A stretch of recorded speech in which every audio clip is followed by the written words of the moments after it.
The laborers are now many. I have said this before on the pulpit. When I got to Akure in 2017, we had a lot of stakeholders meeting with our Greek people.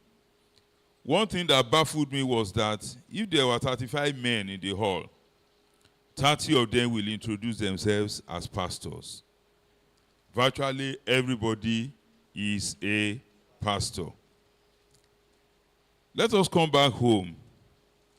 How many prophets, pastors, teachers, evangelists, and apostles of different calibers are in this our Surulere? There are over 95 ordained prophets in this church. 95. The big question is, how many are fit for the master's use?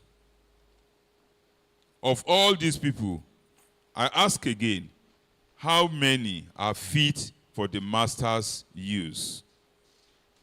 2 Timothy 2, 20-21 says, but in a great house like Surulere, there are not only vessels of gold and of silver, but also of wood and of earth, and some to honor, and some to dishonor. If a man therefore purge himself from these, he shall be a vessel unto honor, sanctified and meet for the master's use, and prepared unto every good work. And so what we are doing here today is preparing ourselves unto every good work. It is sanctifying ourselves as vessels of honor unto the Lord. So we are therefore here to make ourselves better fit for the master's table. Many of us are weighed down by that which ought to make us great. They weigh us down. When you are given a prophet's staff and a search, it is to make you fit for the master's table and make us great prophets or apostles or evangelists or teachers for Christ. But unfortunately, there are the things that weigh us down. When somebody becomes a prophet and feels that, I'm not seeing enough visions, I am not talking enough revelations, and he decided to dogmacy, he has become weighed down by that which has been given unto him to make him or her fit for the master's table.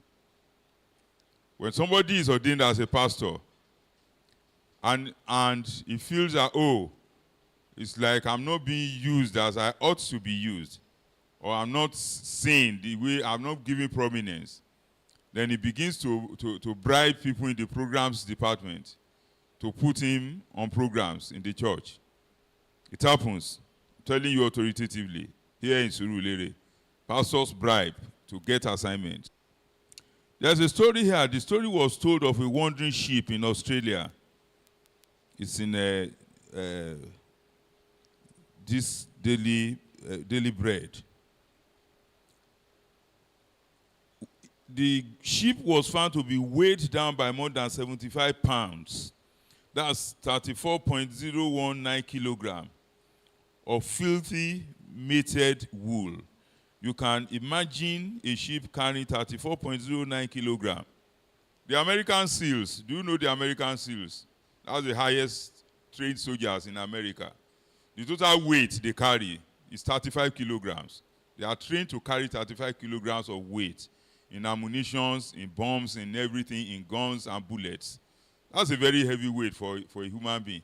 Now you can imagine a sheep carrying 34.09 kilograms of wool on it. That wool is supposed to make that sheep great. You know, that's what they shear. They shear the wool and it's converted to money. Only you, Bíbélì sọ pé nínú Isaiah pé bí àgùntàn níwájú olùrẹ́run. So when they are with people that care for them, the wool is cut regularly and sold. But this one, because it has wandered into the bush, nobody was cutting that wool. So the wool had weighed that sheep down seriously to the extent that it could not even stand up again to eat and to feed. Eventually, rescuer came and cut off the heavy wool, started feeding the sheep, and nurtured it back to his feet. Many of us are helpless like the lost sheep. We are weighed down by the things of